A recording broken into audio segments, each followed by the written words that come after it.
Assalamualaikum warahmatullahi wabarakatuh. Berjumpa lagi dengan saya Muhammad Azmi dari Ampera Coding. Pada video kali ini saya mau membahas tentang bagaimana cara membuat akun email khusus domain. Jadi setiap kita memiliki domain dan hosting yang menjadi satu kesatuan, kita bisa memiliki email domainnya.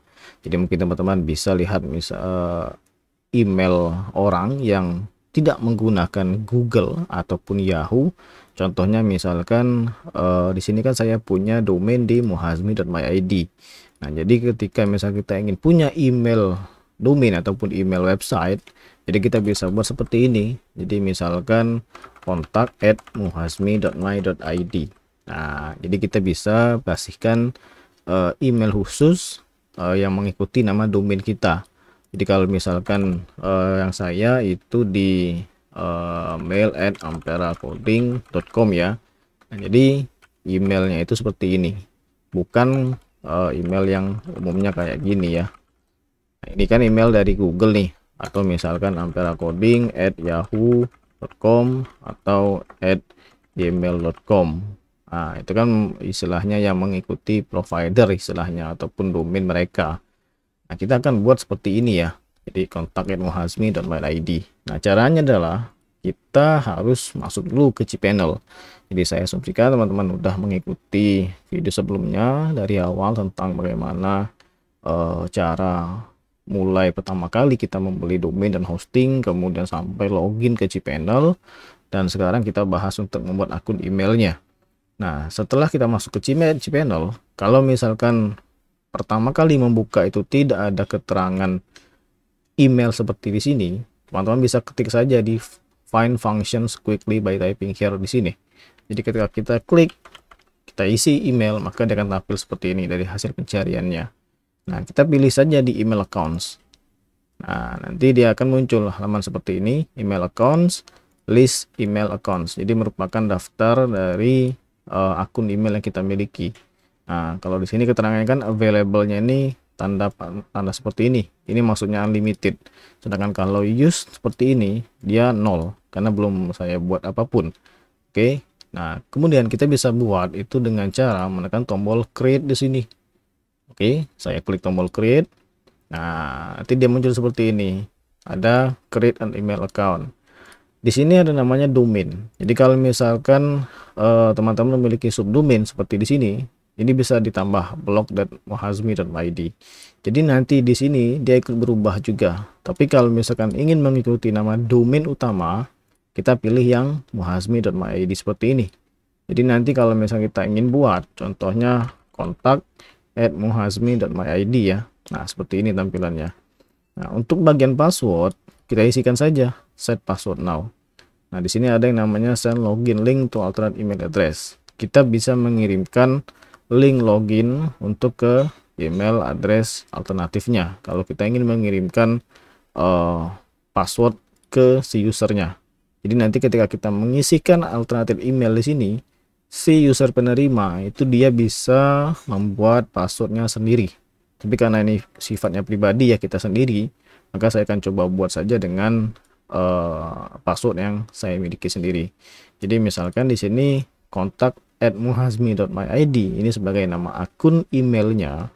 Nah, di bagian sini password kita bisa buat secara manual, jadi kalau seperti ini, atau bisa kita generate. Kalau di generate dia akan menjadi random seperti ini. Yang kalau kita sembunyikan ini kita nggak tahu juga ya. Nah, kita generate lagi, ini kan selalu acak, tidak akan sama. Oke, tapi kalau misalnya kita ingin membuat secara istilahnya yang mudah diingat, ya kita buat saja. Nah, karena ini untuk texting, untuk coba-coba, saya akan coba buat sama saja ya, kontak@muhazmi.my.id, supaya saya gampang nanti untuk mencontohkan di bagian integrasi ataupun penggunaan ke software ataupun aplikasi tambahan. Kalau misalkan di Linux ataupun di Windows itu ada namanya Mozilla Thunderbird ataupun namanya Mailspring. Oke. Nah, jadi ya saya asumsikan saya buat nama emailnya itu adalah kontak@muhazmi.my.id dan passwordnya itu sama juga. Nah, kalau sudah, kita klik tombol create di sini. Kalau kita centang di bagian stay on this page after I click create, maka setelah mengklik tombol create, dia akan kembali ke halaman ini juga. Nah, gunanya kalau misalkan kita ingin buat banyak email dalam satu waktu, jadi kita nggak perlu kembali ke halaman sebelumnya, masuk lagi ke sini, tapi dengan kita mencentang di sini, maka dia akan tetap di halaman ini. Oke, karena saya tidak perlu, saya akan hilangkan saja. Kemudian klik tombol create. Nah, di sini akan muncul ya kontak muhazmi.id, dan di sini keterangan sukses, you created contact at muhazmi.id di sebelah kanan layar. Nah, kalau kita lihat di kontak ini di bagian tanda panahnya ini, dia ada keterangan restriction and unrestricted, ini nggak masalah ini. Kalau kita ingin hapus ya kita tinggal klik tombol delete saja, atau diklik kontaknya, klik tombol delete di sini. Oke, nah untuk kapasitas dia itu dikasih 1 GB. Kalau misalnya kita ingin mengganti kapasitasnya, kita bisa klik tombol manage di sini.